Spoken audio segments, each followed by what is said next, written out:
جوانان من به شما مراجعت میکنم. این وطن شماست.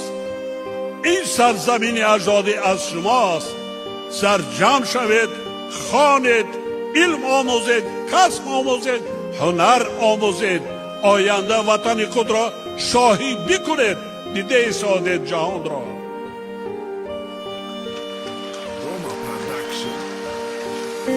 کلی مردم تاجیکستان پدر و مادرانه بار دیگر دعوت میکنم که با علم آموختن، کسب و هنر آموختن فرزندان صدچند کمک کنید.